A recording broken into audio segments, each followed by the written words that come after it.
Welcome to the Two Testaments, a guided journey through Scripture with leading experts on the Bible.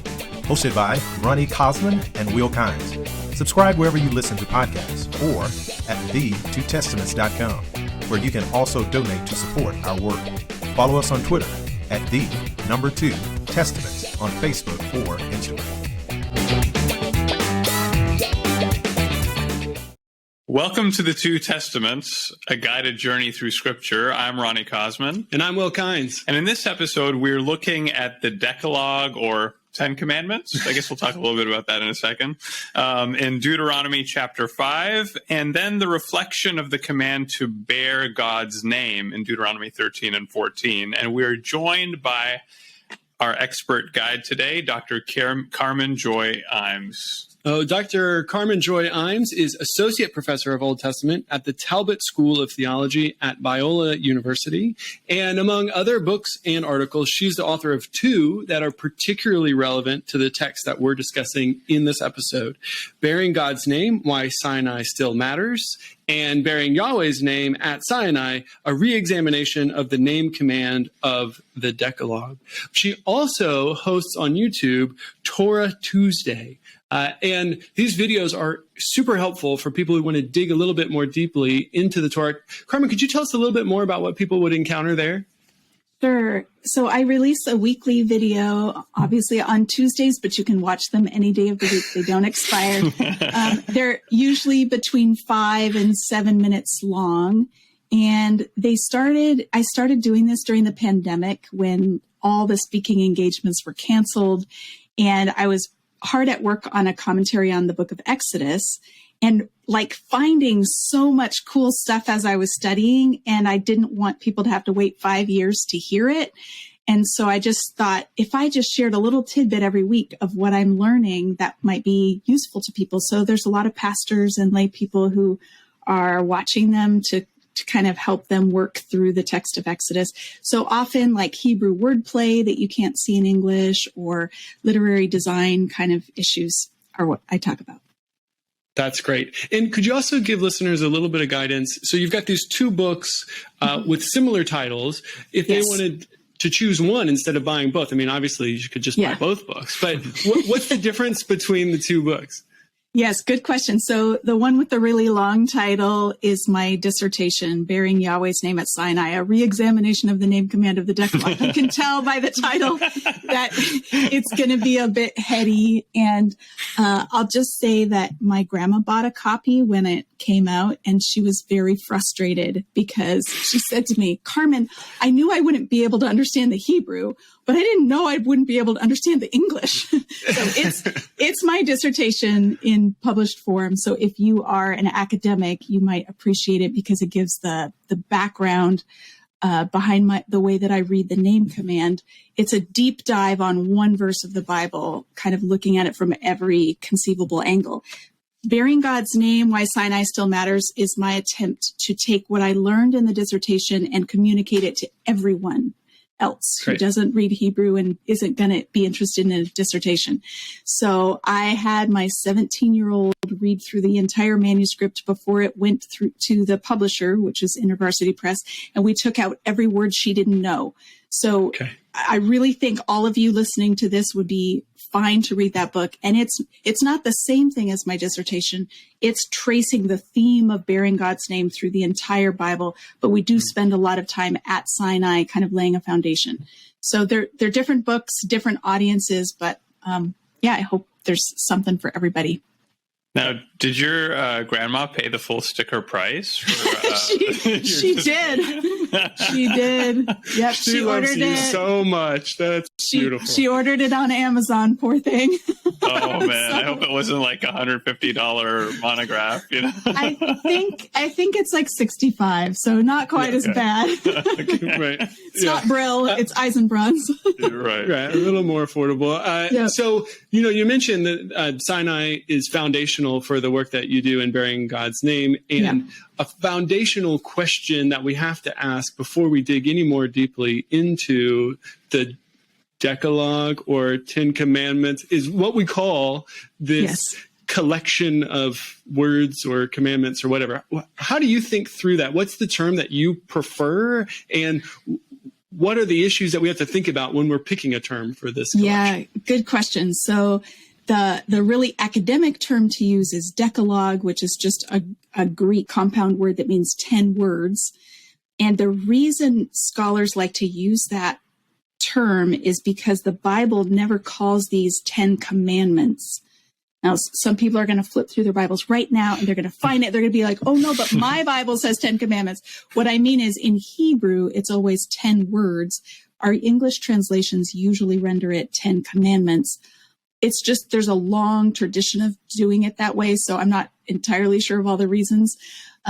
Since people call them the 10 commandments, traditionally, I usually call them the 10 commandments when I'm teaching. I want people to be able to understand me. So, so I don't usually stick with Decalogue unless it's a more academic context. 10 words would also work, but it doesn't have the same resonance in English because we're not used to saying it. So. Right. Sure. Yeah, that's true. And it is true that you have to pick your battles when you're a biblical scholar. Yeah. You do. I mean, we could be picky about basically everything, and then people would feel afraid to talk with us about anything because they'd get it wrong. And that's not what I want to cultivate. Yeah. Sure. And most of us really do enjoy talking to people about the Bible. So if we can not create extra obstacles to that, that's better. Totally. Good strategy. Totally. Well, Carmen, what first drew you to studying the 10 commandments, words? Yeah, so my entry point into the 10 commandments was a little bit non-traditional maybe, or a little bit unusual. So when I was applying for doctoral programs, I wanted to study with Dan Block at Wheaton College, and he was nearing retirement. And I just felt like, I'm a stay-at-home mom who just kind of picked my way through seminary. I just don't feel like I'm in a position to know what needs to be done in this field. Like, that's, for a dissertation, you have to choose a topic nobody's done before. And how would I know if people have done this? So I just thought I would ask his advice, because at Wheaton, the supervisor plays a huge role in who is accepted into the program, and you come into Wheaton with a topic to work on. So I just wrote to Dan Block and I said, you're nearing retirement. What are some topics that you still think need to be done that you'd like to supervise? And I thought, well, he might say, that's the wrong question. You have to figure it out for yourself, and you're not allowed to ask me that. But he didn't. He actually was gracious and sent me a whole list of topics that he thought needed to be done. And when I read through the list, one of the items was my topic, a reexamination of this name command, not taking the Lord's name in vain. He was convinced that the command had been grossly misunderstood and that it needed a fresh look. And he sent me a sermon that he had preached on it to read. And I thought, wow, this is a topic that is not only interesting to me now, but I think could continue to be interesting to me for years to come. I'm not going to get tired of it. And it preaches, it's relevant to the church. And so it kind of checked all my boxes in terms of a topic. So I didn't set out thinking I want to become a legal scholar or hang out in Old Testament law. I just kind of got there on accident by Dan Block's recommendation. So. Yeah. That's great. Now, how do you see the 10 Commandments fitting into the book of Deuteronomy as a whole? Yeah, so Deuteronomy is a book that I would characterize as a prophetic sermon. Moses is giving his last words to the people before he dies, and he's preparing them for entry into the land. And so for him to start that message with a recital of, here's how God has brought you to this point, and then here are the 10 words. Again, you need to know them, I think kind of sets the trajectory for the rest of the book. Some scholars would even say it sets the structure of the rest of the book. We'll maybe talk about that later. But it's really the first step or the ground level of what it looks like to be covenantally faithful to Yahweh. It's we could call the 10 Commands the stipulations of the covenant that God made with his people at Sinai.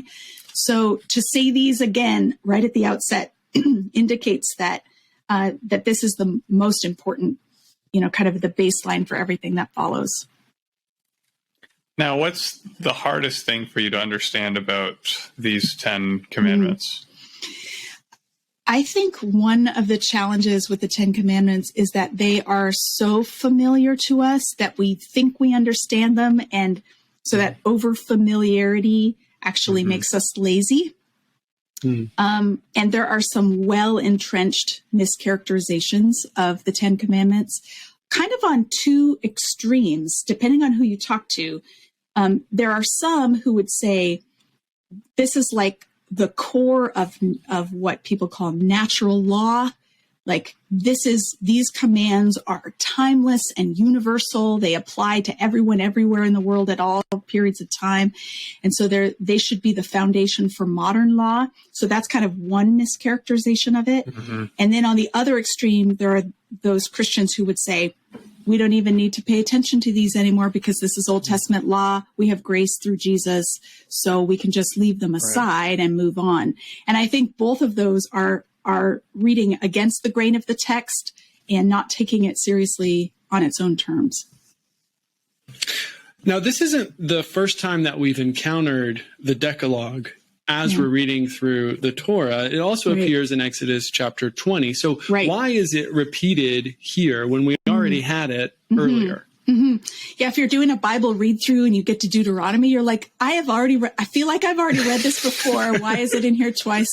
It's actually really significant that the commands are repeated here because we have a completely different audience for them. If you think about Exodus is the people at Sinai just after they've come out of Egypt, out of slavery, and God is first meeting them. And then we have that interlude in the book of Numbers where they're wandering in the wilderness for 40 years and a whole generation dies. And because of their unwillingness to trust Yahweh to go into the land, to bring them into the land. So when we get to Deuteronomy, we've got a completely new group of people. And so it's essential that they hear the word of God. They hear the expectations themselves. One of the things I love about Deuteronomy is it makes clear that there's no such thing as a second generation covenant member. Like every Israelite of any generation is a first generation covenant member. You're never like riding on the coattails of your parents or your grandparents. They have to make their own commitment and live faithfully as a result. Is this why we have this? So if we have these two versions, right, one in Exodus and one in Deuteronomy, in Deuteronomy, there's a kind of added preamble even before what's similar to what we find in Exodus, right? So we read in Exodus 20, let's go there. I am the Lord your God who brought you out of the land of Egypt, out of the house of slavery. Okay, we have that same thing in Deuteronomy 5. Yeah. But in Deuteronomy 5, we have, again, the same preamble, but then right before that, we have this additional phrase where Moses says, the Lord our God made a covenant with us at Horeb. And then this is kind of strange in verse 3. Not with our ancestors did the Lord make this covenant, but with us, who are all of us here alive today. Why does he say not with our ancestors? Yeah, this is striking. If you're reading along through the early chapters of Deuteronomy, you might even wonder if Moses has started to lose it a bit and if he's going senile in his old age. We know that he brings the people out of Egypt at age 80. We learn that in Exodus chapter 6. So he's already 80 years old when he brings the people out and he dies at 120. So by the time he's in Deuteronomy, he's a really old dude. And you kind of wonder, like, is he like merging generations in his mind? Like he's now forgotten. This happens, right? So I went to see my grandmother a couple of years ago with my dad. So it wasn't her son, but her son-in-law. It was my mom's mom. And as we sat there talking to her, it became clear that she thought we were married. She was like blending generations. And this is a very frequent feature of dementia. And so you kind of wonder, like, is Moses doing this? Has he forgotten that a bunch of people died and this is the new generation? And I think, no, he hasn't forgotten. He is demonstrating this important principle of corporate continuity. That is, the people of God, there's a continuity in the people of God across generations. And collectively, they are covenant members. And so for him to say, not with our ancestors did the Lord make this covenant, is acknowledging our ancestors chose unfaithfulness. They opted out of covenant blessings by failing to trust God. And so we now have a new opportunity to opt into covenant blessings. And it's all of us who are alive here today who are being given this opportunity. And I think that's a wonderful model for how to think about faith. And I think the New Testament authors actually take their cue from Moses here, as they talk about us being grafted in and us being part of the covenant, is this idea of corporate continuity, that it's not like we're all just looking back and wishing we could have been at Sinai. He says, no, you were there. This is your story. Maybe even more so than it was your parents' story, because you're choosing faithfulness. Yeah. When I taught at Oxford, we used to interview potential undergraduates. So, these are the equivalent of high school students, and they would come in, and it was Oxford and Cambridge are notorious for asking these students the most difficult questions that just seem unfair to ask to a 17 or an 18-year-old. Yeah. So when these students would come in, when I was doing these interviews, what I would do is just lay the Exodus 20 and the Deuteronomy 5 versions of the 10 Commandments in front of them and say, okay, tell me what's going on here, right? Because we have two versions, but they're not exactly the same. So if I was interviewing Carmen Imes as an 18-year-old, or maybe let's say the current version of Carmen Imes. Current version, please. What do we notice when we compare these two versions together?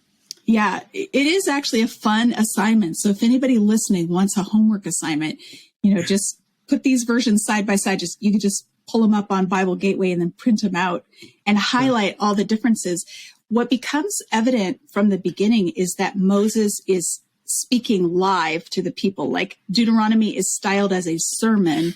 And so he several times will say things like, as the Lord commanded you, or as I said before, so there's this sort of, you get this sense of we're listening in on a verbal proclamation where he's putting in phrases to signal to the people, like, this is the same thing, I haven't changed it.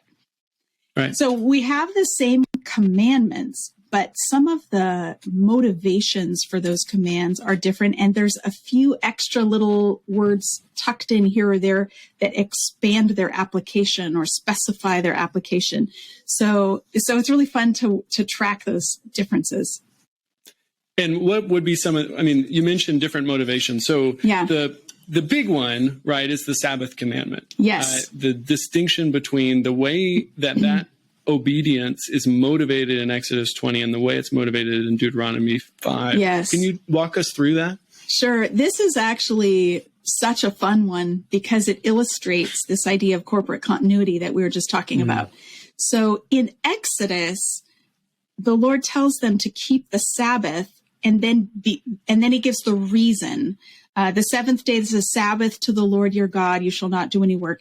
And then after he lists who shouldn't do any work, he says, for in 6 days the Lord made heaven and earth, the sea and all that is in them, but rested the seventh day. Therefore the Lord blessed the Sabbath day and consecrated it. So in Exodus, the reason we keep the Sabbath is to pattern our work week after God's work week in Genesis 1. Like, okay, cool.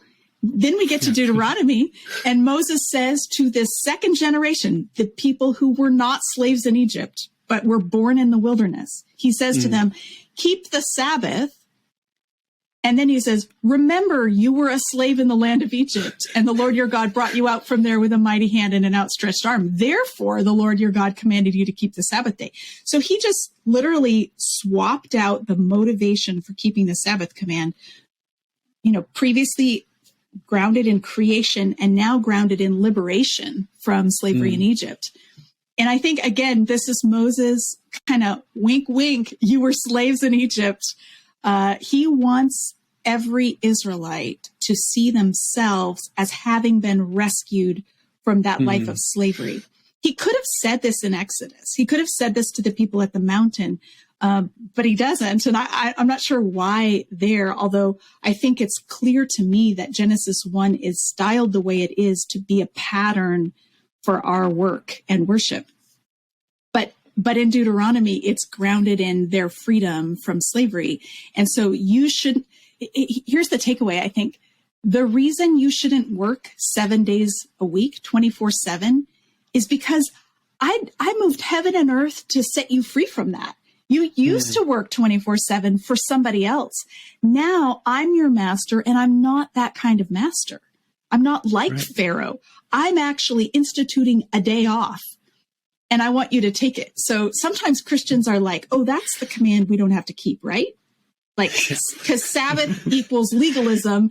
And I'm why would that be the command we would want to get rid of?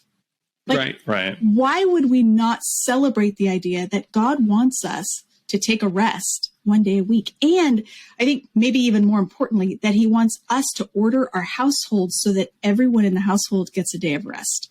Mm-hmm. So that the head of household does not treat the members of his household as though they're slaves. God is instituting a different kind of society. And that's it's not replacing that earlier motivation with a new one. It's adding, combining. Yeah. Okay. Yeah. They're not both mentioned in Deuteronomy, but I don't see any reason why this one would be replacing that one. He knows that they've heard this, and now he's adding in additional motivation. I think in part to reinforce the idea that the Exodus is their story. Mm-hmm. So not only do we have these two slightly different versions of the Ten Commandments in Exodus and Deuteronomy, but in Jewish and in Catholic and Protestant traditions, we also have some differences in how these commandments have been ordered. Yes.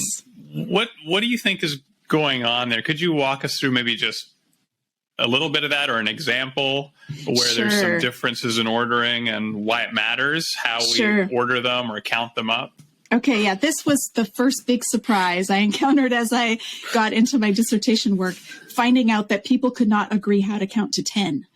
And you would think that would be like the basic, easy question is like, what are the 10 commandments? But dating all the way back to the Masoretic text, the Hebrew Bible that we have, there's like an accent system. There's two competing accent systems that signal what the 10 are, and they're different.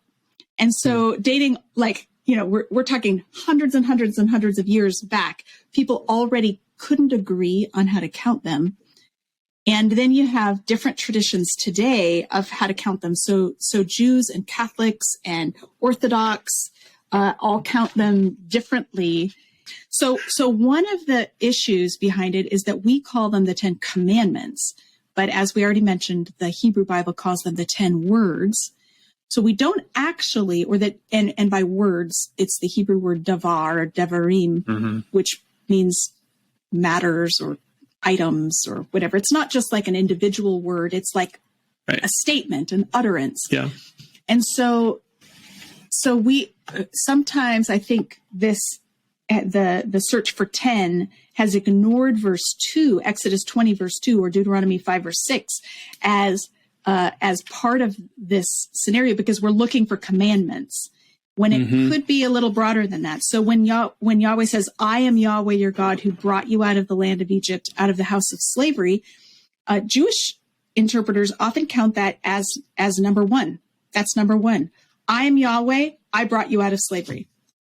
Which is it's a really cool way to start a list of commands. Like, here's the reason why I have the authority to tell you to live in the way that I do, because I literally set you free from slavery. Now I'm your new master. And it frames the entire set of 10 as a description of life in freedom. So this is not a new form of bondage. Whatever follows is not bondage, but consistent with freedom.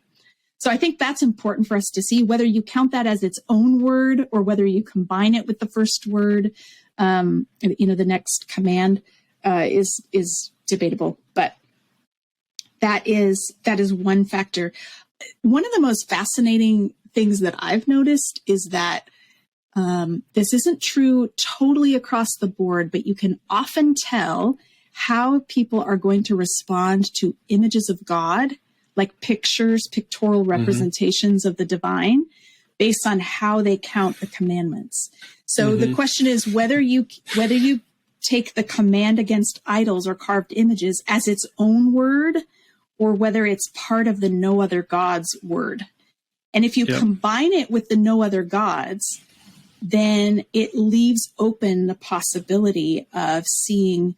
So Catholics and Lutherans combine those two, no other gods and no idols. They combine them. And so then if you walk into a Catholic home or place of worship, you'll see lots of icons, with images of the Trinity. And they don't see that as a violation of the 10 Commandments, because the command is not to have images of other gods. It's combined with this idea of no other gods. But if you separate these and say no other gods and no images, then the no images by itself might lead you to conclude we shouldn't have any images of Yahweh. So that's just an interesting practical difference.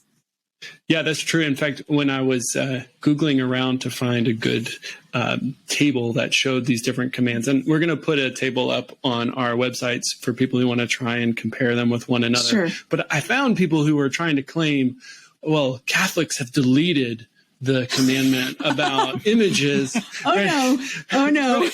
No, it's not. That's not the case. It's just incorporated into, and you can see how that makes sense. Yeah. Now, tell us about how you order these, because for you, you don't take the traditional Protestant ordering, and it has to do with all the research that you've done on the name command. So tell us about your thought process there.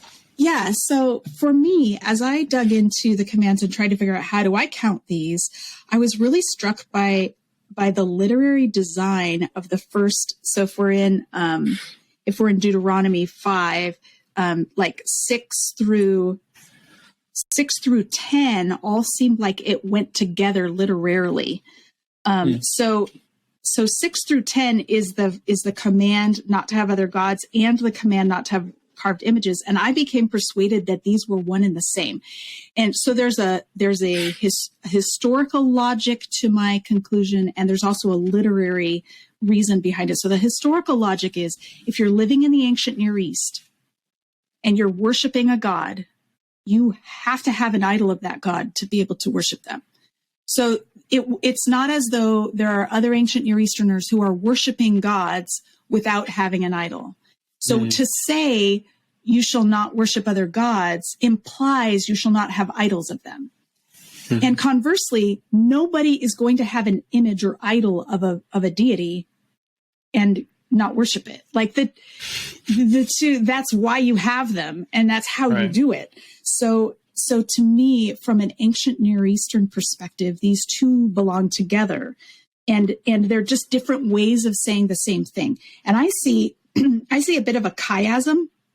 I try not to be like chiasm crazy, but I do love a good chiasm. And there does seem to be a kind of framing going on. So in verse 6, you have, I am Yahweh your God. And verses 9 and 10, you have, I am Yahweh your God. And then in between, you have the prohibitions not to have other gods and not to make carved images. And so it seems like the I am Yahweh's frame that and draw them together, like they connect them to each other. And actually, even more than that, the carved image seems like it goes right in the center of the chiasm, with a prohibition on either side not to have other gods and not to bow down to them. And the reason why I think that's significant is because in verse 9, it says, you are not to bow down to or serve them, which is plural. And the thing that comes right before it is, you are not to make a carved image, singular. So it seems like it needs a plural antecedent. And so you have to go back all the way to verse 7 to find you are not to have any other gods, which for some people is a different command. But I think it's referring back to that. Like that tells me these belong together. They're the same, same thing. Yeah. So if you find that persuasive, I have a little bit longer discussion of it in my dissertation, but if you find that persuasive, then all the way up through verse 10 is command number 1. Right. And then somehow you have to find another command somewhere to come up with 10. Right. Yeah. Either by making verse 6 its own, I am Yahweh your God who brought you out of Egypt. That could be which is the Jewish. Yeah, that's the Jewish approach, because they also do the same thing as you and put the next two together. Yes, or so you can do that. You can make verse 6 its own, or you can include that as the justification for why you shouldn't have other gods, because I'm the one who rescued you. I think logically they work together. So for me, 6 through 10 is one command. And then the way I find my other command is down in verse 21. You shall not covet your neighbor's wife, I take as its own command. And then you shall not set your desire on your neighbor's house or land, his male or female servant, his ox or donkey, or anything that belongs to your neighbor. I take that as a separate command. So you shall not covet your neighbor's wife is 10. And then the not coveting anything else belonging to your neighbor is number 10. Wait, did I say that wrong? 9 and then 10. And the version in Deuteronomy actually helps you out a little bit for that, right? It does, yeah, because the Exodus version switches house and wife. So in Exodus, you're not supposed to covet your neighbor's house or household, and then wife comes under that broader category. But it seems like, so my mentor, Dan Block, would argue that the Deuteronomy version of the Decalogue is showing a humanitarian bent, almost like a correction to how the Decalogue had been misunderstood by the generation in between. Like Moses makes this slight improvement, giving the wife her own line item, because he wants to make clear that the wife is not just a property of the husband. So he says there's a humanitarian impulse there that flips them, and it does make it easier to count the 10 in Deuteronomy. And he sees that humanitarian impulse then, I guess that could fit with what you talked about the Sabbath, right? In terms of how that was interpreted. Yeah. Okay. Yep. Deuteronomy helps you out even more because it uses a different verb. For when it talks about desiring your neighbor's house or field or male or female slave. Whereas in Exodus, it's the same covet verb in both of those statements. So I don't know, I'm speculating, but maybe like people would like sit around the campfire at night and recite the 10 words. And there was some confusion about, no, I don't think that's one. I think that's this one. And so Moses like, here, let me clear this up for you. And he uses two different verbs to make it clear that these are two different commands. Sure. I don't know. I'm just speculating. Right. Yeah, I mean, there could be that kind of clarification of the tradition over time. It's certainly possible. Now, one place where it could matter how we count up the commandments differently is the way we think about the structure of the 10 commandments as a whole. And there are, again, different proposals to this. I mean, one proposal that I've heard is that the first commandments, no matter how you count them, maybe the first 4, maybe the first 5, so the traditional Protestant numbering, if you did the first 5, that would take you down to the honor father and mother commandment, that those have a vertical orientation, right? So the way that people relate to God, and the honor your father and mother is kind of a hinge point, because it is a child relating vertically to an authority over them, their parents, but the parents are fellow humans, which then leads us into the last 5, which are horizontal, how people treat one another. So that's one way that I've heard the 10 Commandments structured. What do you think about that kind of argument? Or is there a way that you prefer to talk about how they are structured? Yes, this proposal has also a long history. There's a long history of debate, whether it's 5 and 5 or 4 and 6 or even 3 and 7. And part of the discussion actually stems from a misunderstanding about the 2 tablets. So I think that people were driven to divide them in 2 because they were trying to figure out which commands were on which tablet, because we got 2 of them. So maybe they're like organized. And I don't think that's why we have 2 tablets. We can talk about that later. Let's talk about that now. Okay, we can. Let's talk about that now. And I actually think that, just to reinforce that idea, when you look at paintings of Moses, there's famous paintings of Moses, and often they'll have him holding the tablets where you can kind of read the commandments that are on the tablets, especially if you know a little bit of Hebrew. And frequently, there we go. We have some tablets if you're watching on YouTube. So, and frequently, that's exactly what they do on those 2 tablets that he's holding. They break them up, and I don't know. I have never looked at where they actually make the break, but they do what you're talking about. Yeah, they're usually in Roman numerals, Yep. Roman numeral 1 through 5 and 6 through 10, which is so anachronistic, right? So even the ones with Hebrew text on the tablets, and this is where like being a scholar makes you kind of impossible to please. Right. Like even the Hebrew text isn't historically accurate because at this point in history, they would have been writing in Proto-Semitic, not in Hebrew square script. But anyway, right. So I like to take these two rocks. These aren't like legitimate tablets. I just picked them up at a river when I was camping, and I like to bring them to class to use with students for a couple of reasons. If you're watching the video, you can see these tablets are about the size of my hand. And even at this size, so they're not huge. This is not like the Carlton Heston like version where he's got like this massive stone and you're wondering, how did he get so ripped that he can carry these down the mountain?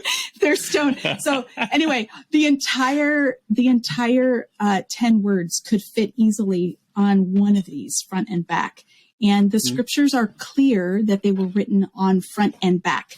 If you're going to have two copies, and you're writing on front and back, you don't need two tablets to get all of the words on here. It's just not that long of a text.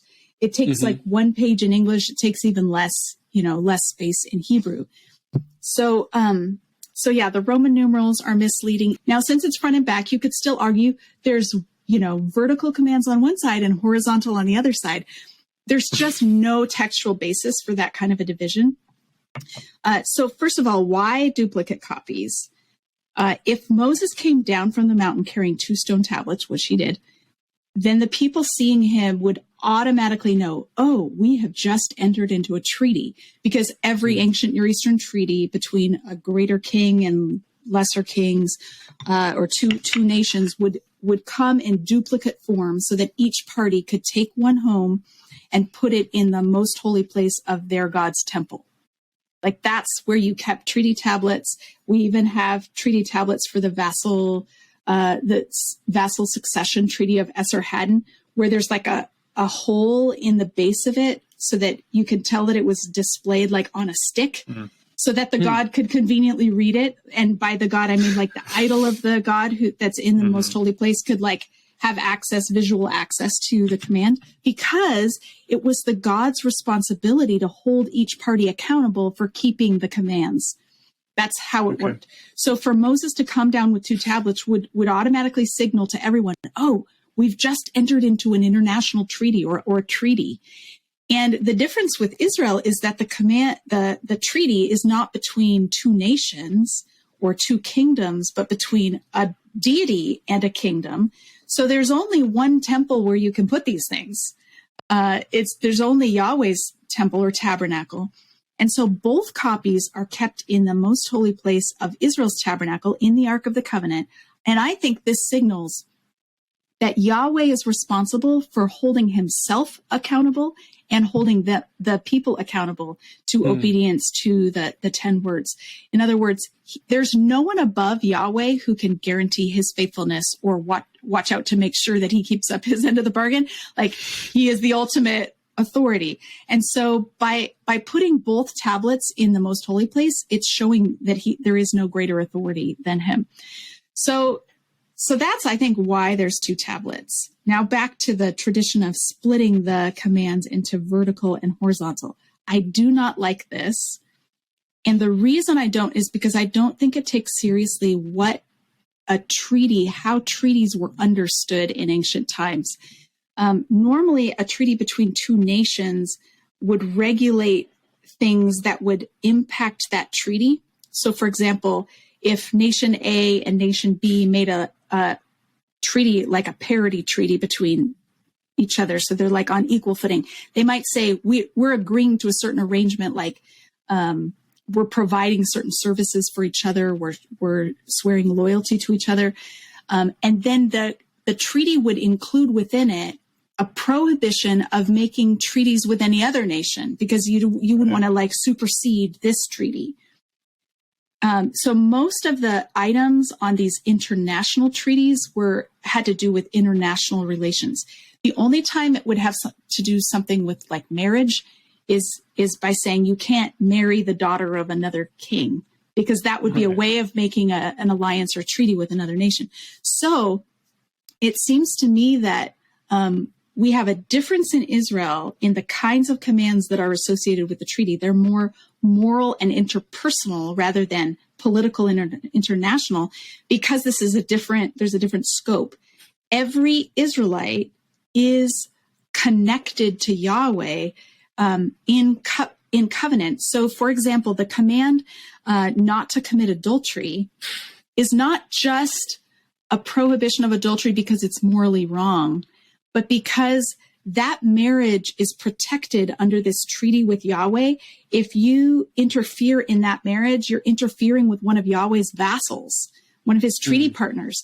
And so it's actually an affront to the deity for you to do this. If you murder your fellow Israelite, you are murdering a vassal of Yahweh, which then incurs the curses or the wrath of Yahweh, the great king, who is making sure no one murders.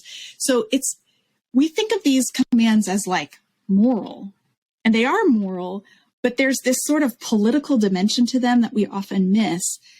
The reason I shouldn't murder my neighbor is because my neighbor is under the protection of Yahweh, the great king.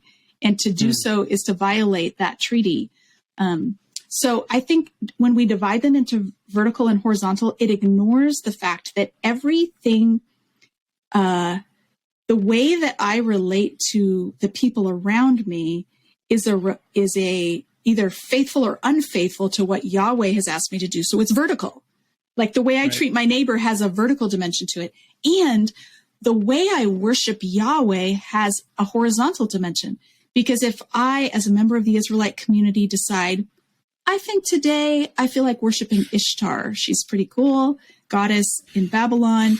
I'm going to worship her and Yahweh. That's actually putting my entire community at risk.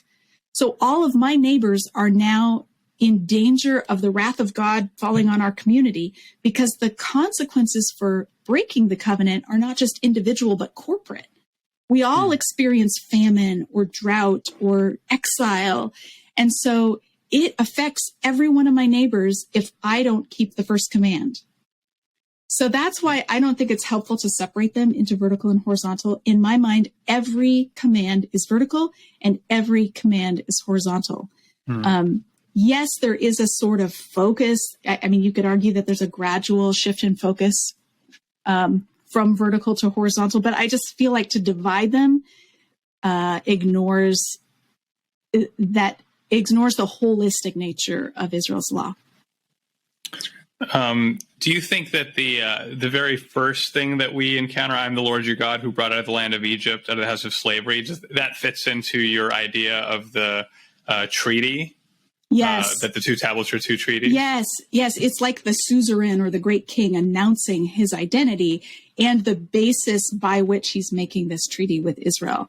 And this is typical. There's almost always a historical prologue at the beginning of a treaty saying, I'm the great king and here's what I have done that merits this kind of loyalty from you. Great. Now, we're going to get into the content of the Ten Commandments now, but we could spend multiple episodes on this. So I thought the way we might do it, in the interest of time, is to do this speed round style. I know there are a couple other biblical studies podcasts who like to do their speed rounds. So we're going to do our speed round as well. But this one's more biblical, I think. Right, yes. It's not going to involve any knock-knock jokes or anything like that. You're not going to ask me how to solve a problem like Maria. Okay. Right, good. No, I will not. I will not ask you to sing a song unless you would like to. No. So here's how we're going to do this. You mentioned earlier that there are a lot of misunderstandings about these Ten Commandments, and you've thought about these Ten Commandments probably as much as just about anyone else around. So what I thought I'd do is I just read each of the commandments, and I'm going to read them in the NRSV. I know there are some debates about translation of some of these issues, and I'm going to use the traditional Protestant order. We've already talked about the issues there. Yeah. So I'm going to read them, and then if you could just give us one insight about each of them, some way that maybe people misinterpret it, or something like that, then we'll move on to the next one. So, commandment number 1, you shall have no other gods before me. People often assume that this establishes monotheism. There is only one God. But if you read it carefully, it seems to presume the existence of other gods and say you're not to worship them. Like, you're not to put any other gods before me. In other words, in my holy place in the temple, don't be carting in any other idols and sticking them there in front of me. I don't want that. So it's calling the people to monolatry, the worship of one God, in a world where there's polytheism and there's lots of other options that they could try to worship. Okay, yeah. Number 2, you shall not make for yourself an idol. So I think one of the most striking things about this is something concrete, like an idol is a statue of a god. And if we carefully read Genesis 1:26-28, where God tells the people that, where God announces that he's made humans in his image, that is also a concrete statue. Now, it's not exactly the same word. We have tselem in Genesis, and I think this is pesel in the 10 words, which emphasizes more the making of it rather than the end result. Mm-hmm. But they're both a concrete statue. So God has made humans to be the representative of his presence on earth, which is why he says, don't make other representations of me. As the Bible Project puts it in their Image of God video, God doesn't want you to make an image because he's already made one, and it's you. So one of the things that's striking then is that if we engage in idolatry, if we set up other images of God, we are not only diminishing God, but we're diminishing ourselves, because God's appointed us to that role, and we give it away to some other entity instead of leaning into the role that we have of representing him on earth. Great. Okay, number 3, you shall not make wrongful use of the name of the Lord your God. It's going to be really hard for me to do. I've spent 10 years on this command, but let me try. The Hebrew here does not say wrongful use. It says, you shall not bear the name of Yahweh your God in vain. And I believe that what's happening here is that God is recognizing that at Sinai, he's claimed the people as his own. He's placed his name on them, like we would put our name on something to say, this is mine. And now he's saying, you carry my name, you bear it among the nations, so live like it. It's a more overarching command. This is not a prohibition of swearing or oath taking or any of the other things that are smaller that people try to draw out of this, like as if we should be afraid to say God's name. We should treat God's name with respect, but this command is much bigger. It's saying all of your life should be a reflection that you belong to me. Well done. I'm impressed you're able to keep it that brief. Okay, number 4, observe the Sabbath day and keep it holy. I think we've already talked about how this is grounded in their rescue from slavery. And so it's a way of saying you are not slaves, so don't live like you are. And I think in our modern context, like in the past 10 years, there's been a sea change in work patterns, because now we can work from home, and now we have these little computers we carry on our person all the time, by which we can access our email, and our bosses can contact us, or we can contact the people who work for us. And so it's even harder than it used to be for us to unplug one day a week and say, I am not a machine. The world will keep spinning without me working. And so I need to be disciplined to take some time off to just enjoy what God's provided. Yeah, it requires a measure of trust to be able to do that. Totally. Yeah. Number 5, honor your father and your mother. Yeah, so for this one, I want to just point out something later in the verse that you didn't read. It says, so that you may live long and that it may go well with you in the land. And sometimes people read this as if it's a promise that if you honor your parents, you'll live to a ripe old age. And that's not really what's going on here, because we've all known people who were honoring to their parents who died young, and people who were absolute jerks to their parents who lived long. This seems to me to be connected to their tenure in the land. So the idea is, if you honor your parents and their faith, and if you pass on the covenant from generation to generation, then y'all will get to stay in the land for a long time. And it's when they reject the faith of their forefathers and foremothers, that they end up being carted off into exile. They lose the land because they've not kept the 10 words. Okay. Number 6, you shall not murder. Sometimes people view this as a prohibition of killing in general, as if like this is the ground for pacifism, no war, no death penalty, etc. I think you can make a case for no war or no death penalty from other places, but this is not a great place to do it. This is saying not to take personal vengeance into your own hands when someone wrongs you. We're not supposed to just go out and punish people ourselves, like mete out the death penalty individually. We need to leave that in the hands of the society and its structure. So in this case, Israel's judges and the collective determination of guilt or innocence. Great. Number 7, neither shall you commit adultery. So sometimes people want to make this command about like against all sexual sin of any kind. And it is really pretty specific about not interfering in your neighbor's marriage covenant. And we already kind of touched on that. If we disrupt our neighbors' marriages, it unravels the stability of society. Mm-hmm.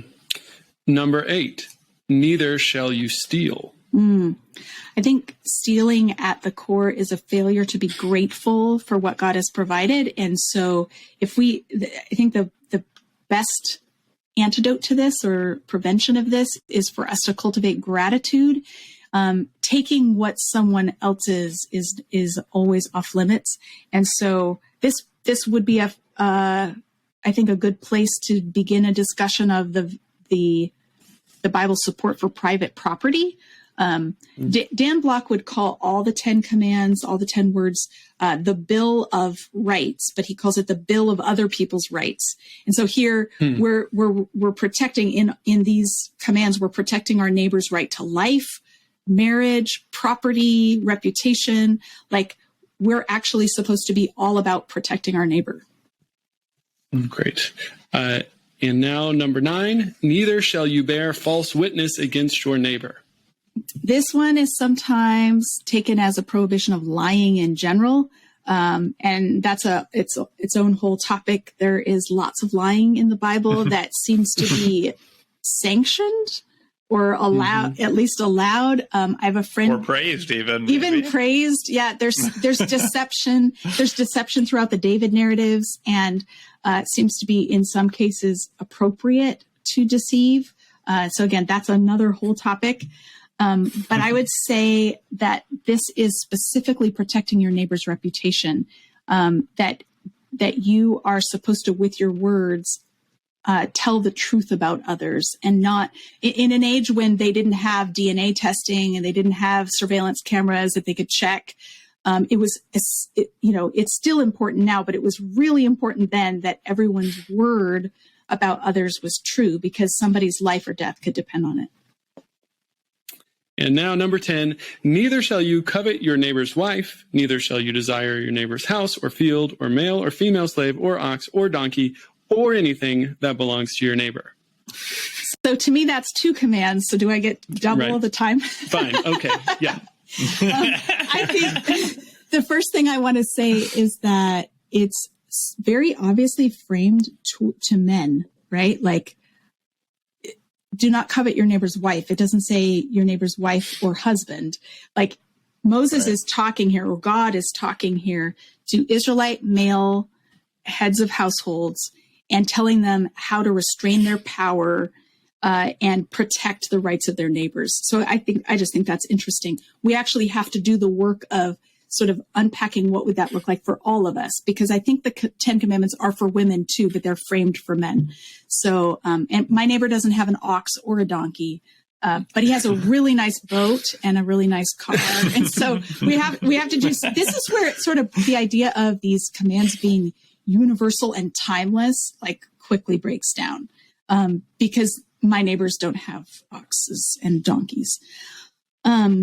As far as coveting, I find it really interesting that this command is not something that you could legislate.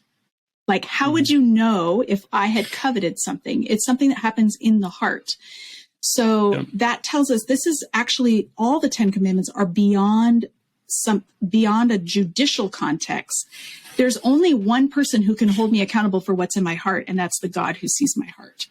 And I would argue that this is what gives Jesus the license to talk about the 10 commandments the way he does in his Sermon on the Mount, where he says, you've heard that it was said, but I tell you, and he seems to be like raising the bar. You've heard that it was said, do not murder, but I tell you, whoever says to his brother, you fool, is in danger of the fires of hell. Like, I think what he's doing is reading all the commands through the lens of this last one. He's not introducing a new ethic. He's showing what was always true. That is, it's always been a heart issue. So every command is a heart issue.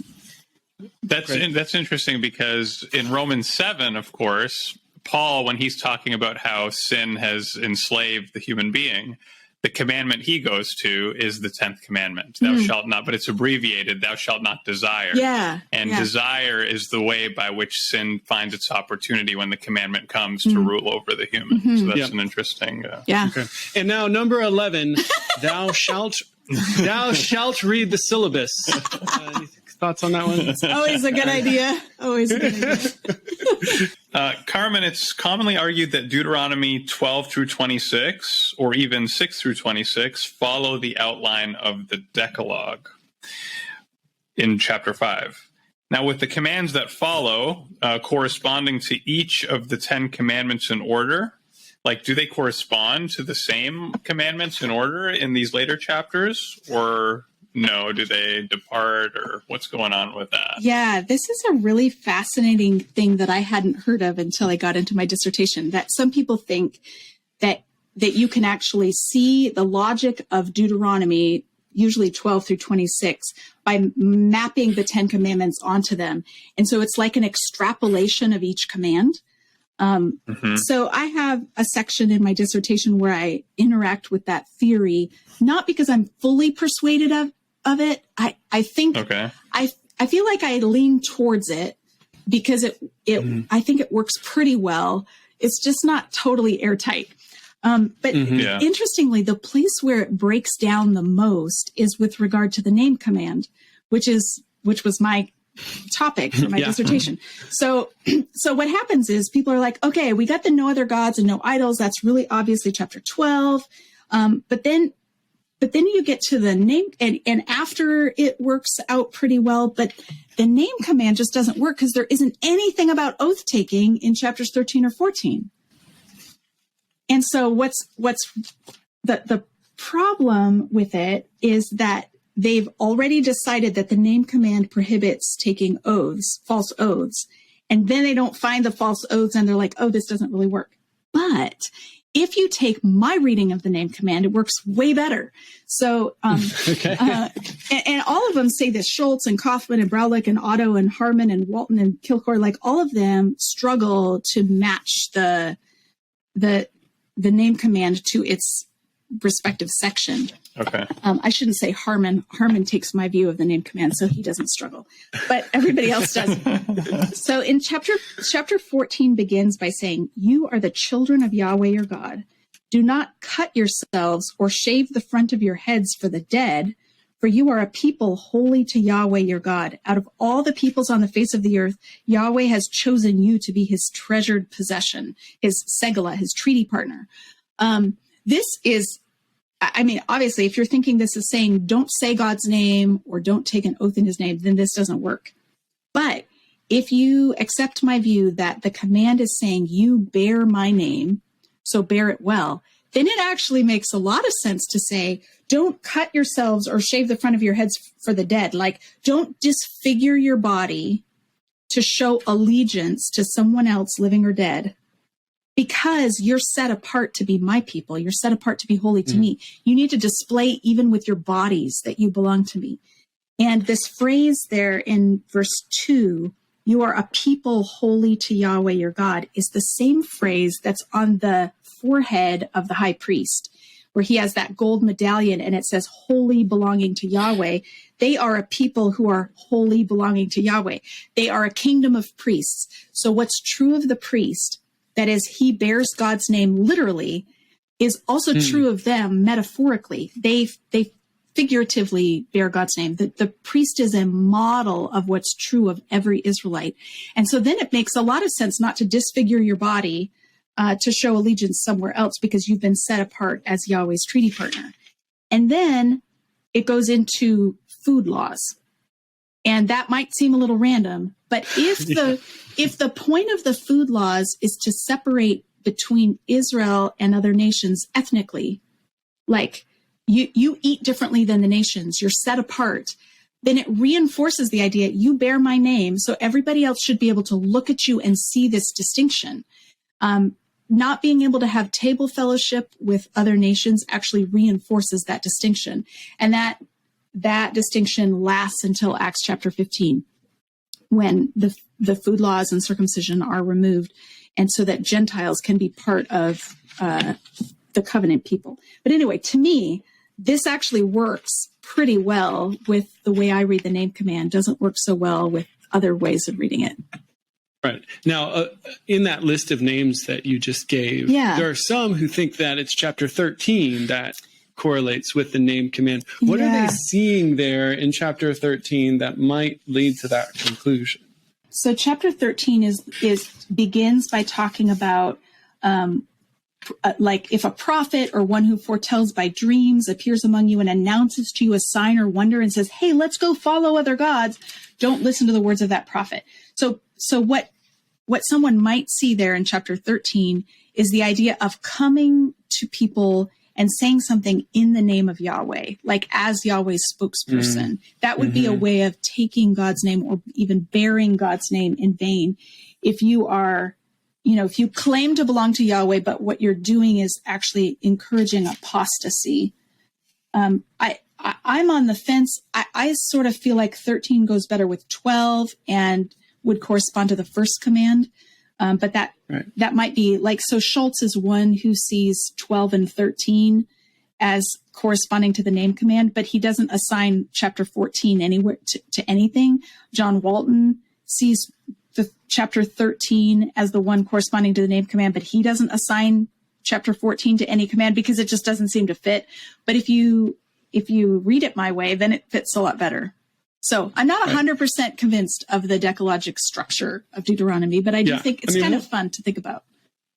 Yeah, and one problem you run into quickly is how easy it is to take anything in here and make it fit. Totally. Specifically, these first few commandments that are about, worshiping God, and bearing his name properly and not worshiping other gods.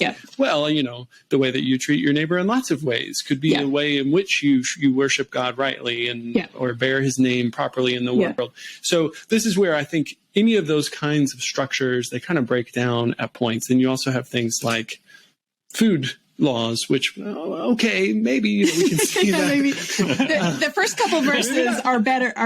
The food laws are not quite as compelling. Right. But then it goes into chapter 15 is about like canceling debts and freeing servants, and they're very like Sabbath related. So you can see why Sabbath could be the sort of seed of those kinds of laws. So. Now, drawing on the genre that biblical scholars seem to like, which is, the blurb that appears on the back of a book to endorse it, is there something that you've, let's say, come across recently? It could be a book, it could be a TV show, it could be a life hack or something you found at the Home Depot. Is there something that you'd like to blurb for us, for our listeners? Sure.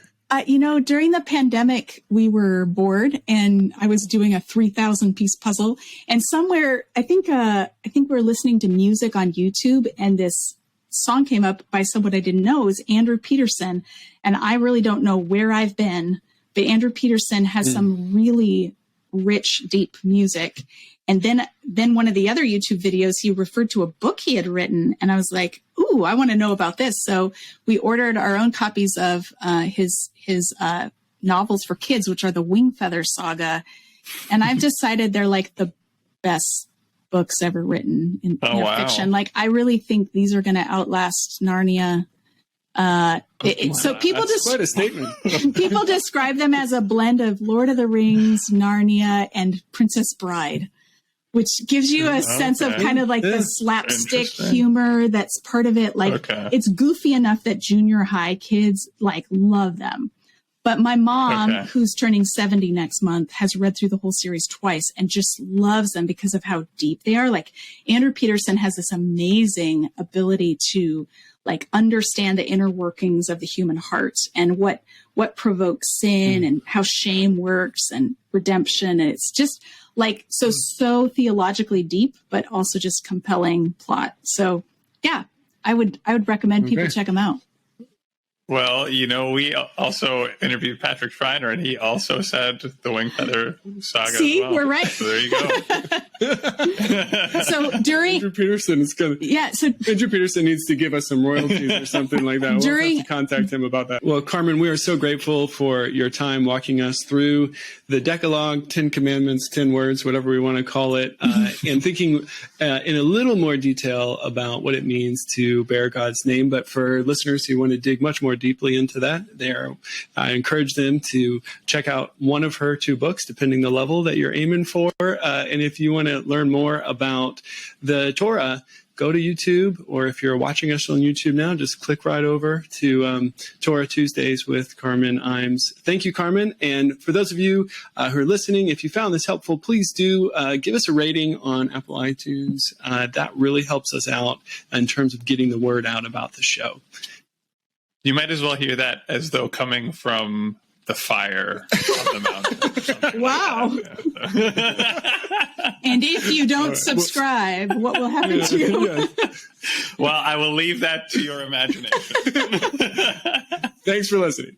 The Two Testaments is produced with support from Samford University, where Ronnie Cosman and Will Kynes are professors in the Department of Biblical and Religious Studies. Thanks to you, our fellow travelers, who support this journey by donating on our website, thetwotestaments.com. Thanks also to Cam Thomas, Joe Zelder, and the team in the Samford Faculty Success Center, and our student assistants for their help with production, editing, and promotion.